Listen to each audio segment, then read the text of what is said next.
Welcome to Washington in Focus Daily. It's Wednesday, March the 11th, 2026.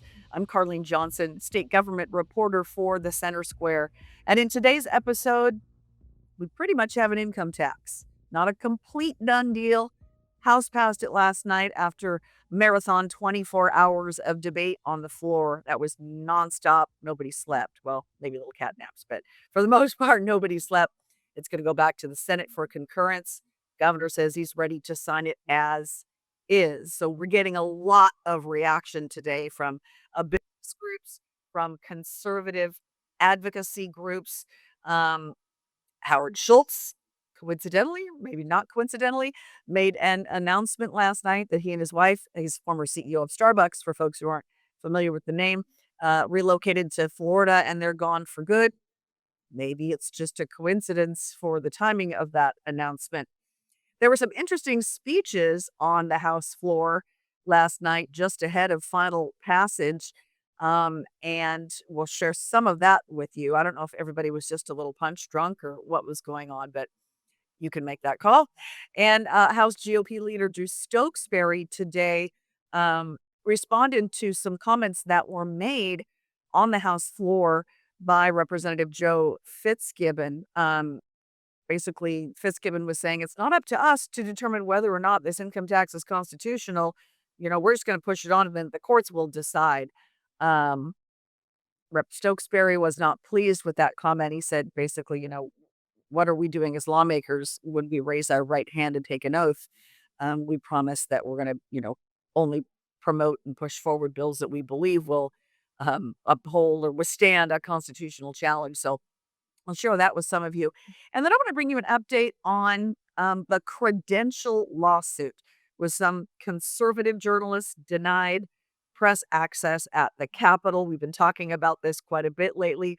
They have lost round one in federal court in Tacoma, but it is likely far from over. So just a few minutes ago, I was able to get an update with the lead attorney on that case, the executive director of Citizen Action Defense Fund, Jackson Maynard. So we'll share that update and what he has to say about that with you.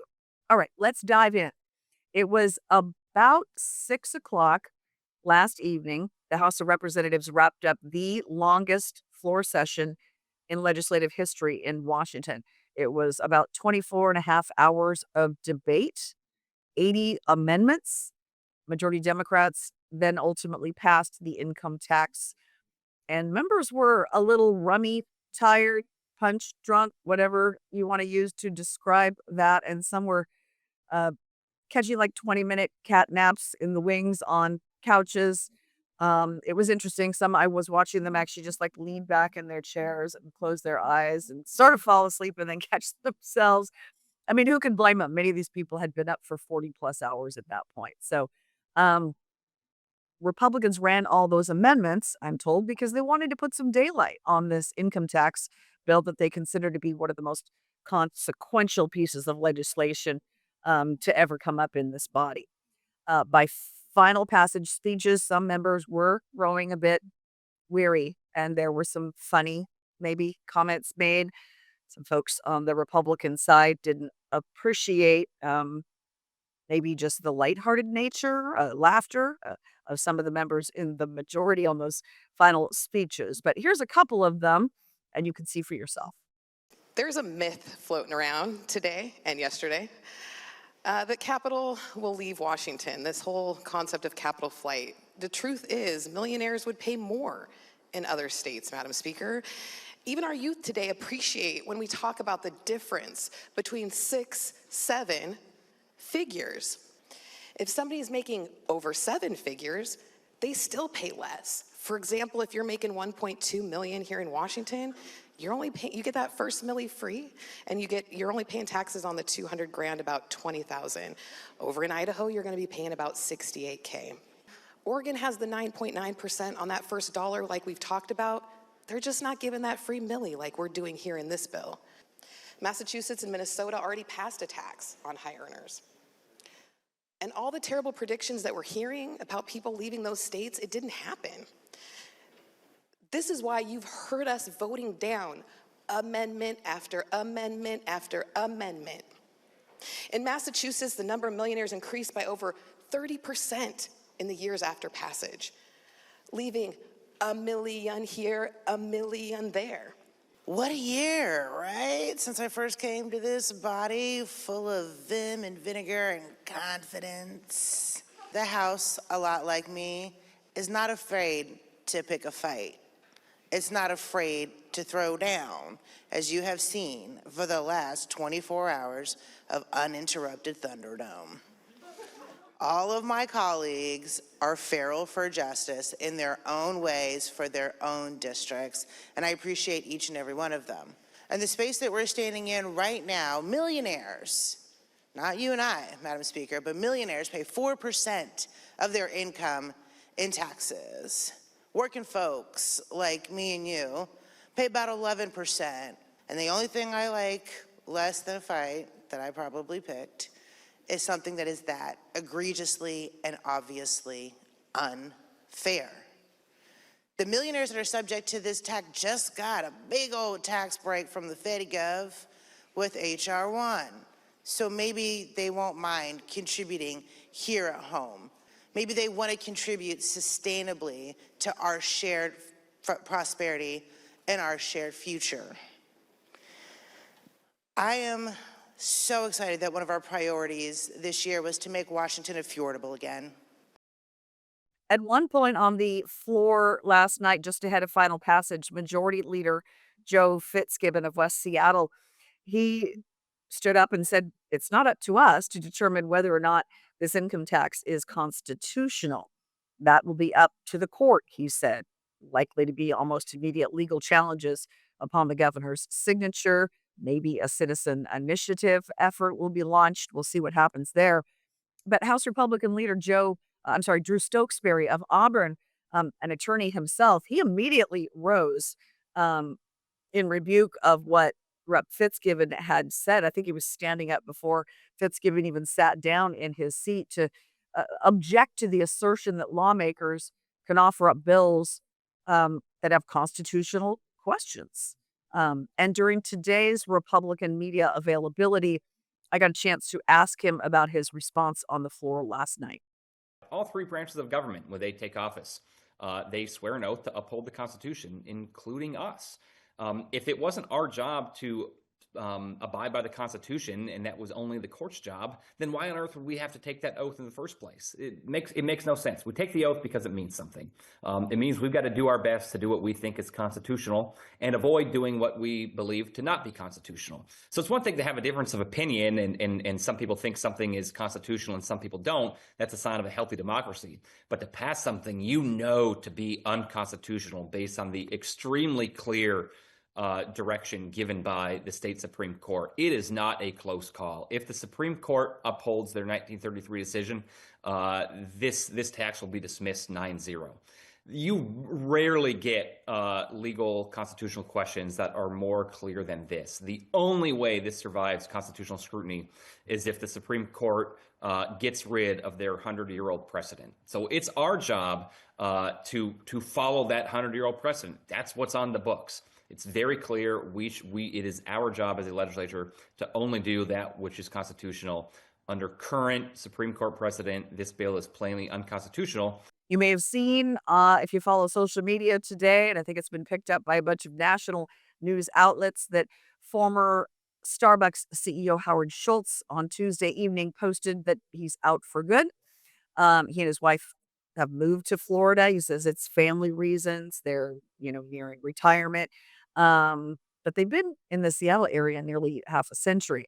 He didn't specifically say this is because of the income tax, although he did reference hoping that, the business climate would remain friendly in Washington state. Could be a connection here to the passage of the income tax last night. That's, up to you to decide. But this also comes a week after Starbucks said they would be opening a new corporate office, not in Washington state anywhere, but in Nashville, Tennessee. So make of that what you will. Also on Wednesday, the National Federation of Independent Business issued a statement in response to passage of the tax. We'll put part of that up. It was Patrick Connor, who's the state director for the National Federation of the NFIB on the passage of the income tax. And he said, majority party repeatedly mentioned they were going to do this to help small business, a nod to the expanded B&O exemption for very small firms. Quote, had they listened to our state's small business owners and representative organizations, they would have heard loud and clear that small business does not want this income tax. And then they went on to mention, or Patrick Connor's statement went on to mention that one of the few amendments that was adopted on the floor Tuesday was one to give a tax break for hospitals and large physician groups, including UW physicians. But he said, that reinforces what he called how tone deaf the majority is to the small medical practices and small business owners who are not getting a tax exemption in the income tax version that passed off the House floor. So the final vote was 51 to 46. 8 Democrats crossed over and voted against the bill with all Republicans.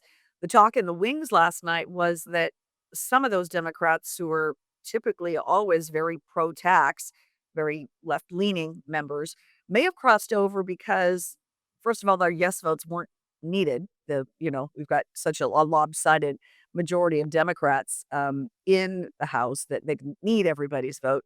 Some were suggesting they need the no vote to look good to their constituents come reelection time.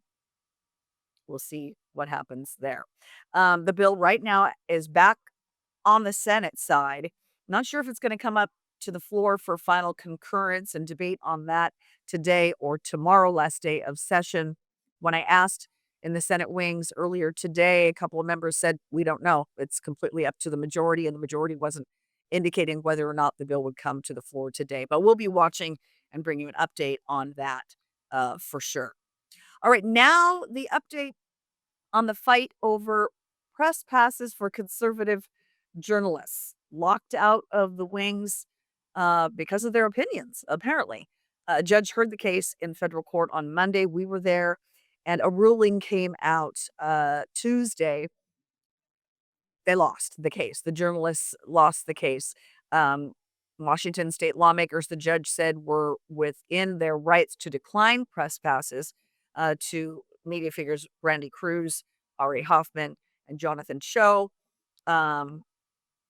You may recall it was earlier this year the Democratic-controlled House of Representatives declined to issue them press credentials, and they were not really told why. Eventually found out it's because you're opinion journalists. And in the case of both Ari Hoffman and Brandy Cruz, they've showed up and spoken at some of the rallies in favor of the initiatives for restoration of parental rights and the protection of girls in sports. So according to the folks that issued the credentials here in Olympia, they're too opinionated. They're not unbiased journalists. So that was the argument. And I guess, the judge agreed.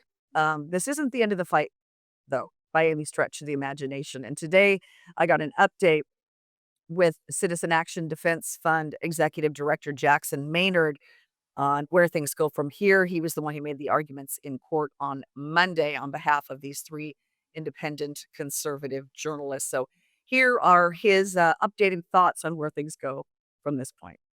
This is just a little longer battle than we anticipated, but the battle's not over and the war's not over, and the fight will continue for press freedom for our clients. The idea that the legislature is a non-public forum is just flies in the face of 50 years of tradition. Yeah, as we argued that day in our briefing, it's a limited public forum, and as such, members of the press are entitled to robust protection in the rights in the areas that they have traditionally been allowed to be in. I thought it was a little odd that the court acknowledged that there were problems with how the due process that was allowed, the process that the legislature used in terms of how it approved or denied the press passes, the fact that it could take days for them to approve a day pass. In fact, 3 of my clients didn't find out until 2 or 3 days later that the day that they had applied for, that they weren't eligible to have it, and they didn't have the facts necessary to know and to be able to contest those. The court said, yeah, that's problematic, but ultimately kind of brushed that aside, in my opinion.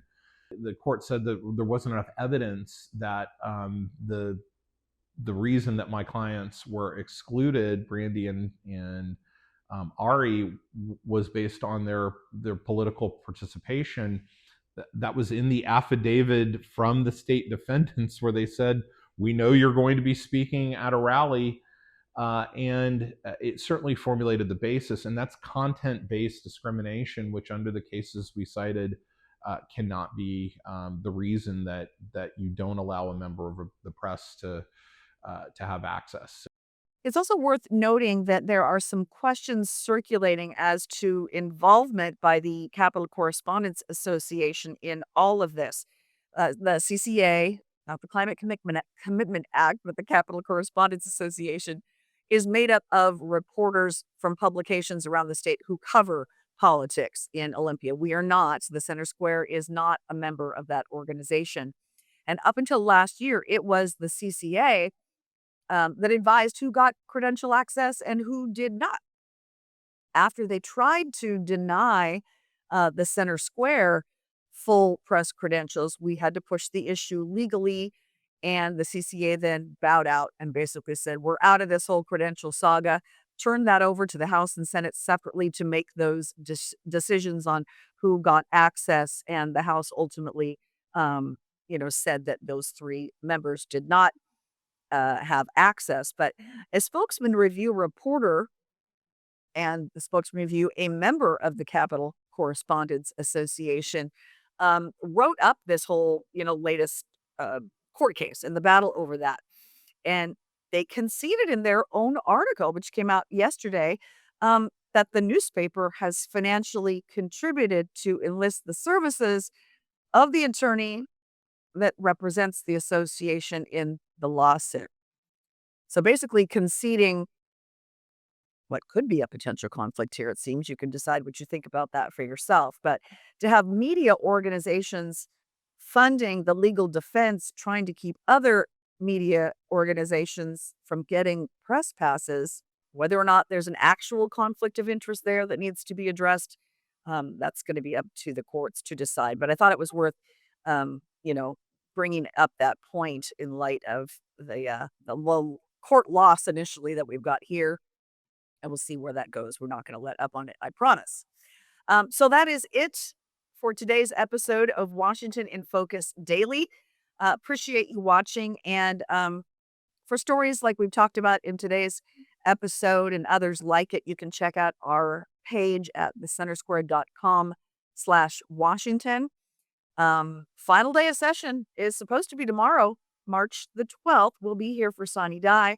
Or will it be the final day?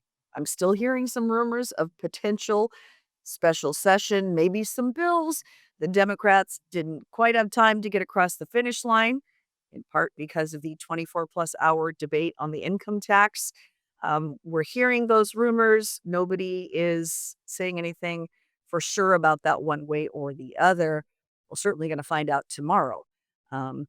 Either way, we do expect the income tax bill will get out of this body before the close, before Sani Dai and gavel out tomorrow. And the governor has already said he'll be signing it. Oh, by the way, I tried to get his attention last night. He was at the Capitol. He was in the rotunda. This was like 6:40 in the evening on Tuesday after the bill had passed off the House floor and the exhausted members were kind of filing out. They learned that he was in the rotunda. I ran around the corner and tried to get his attention. He kind of hurried down the stairs. Didn't want to talk to us, apparently, but he did say it's been a good night. And then he hurried off and wasn't interested in answering further questions. I know we'll get an opportunity to get some more questions in on the income tax with him when he signs that measure into law. So now that's it for today's episode of Washington in Focus Daily for March the 11th. Thanks for watching.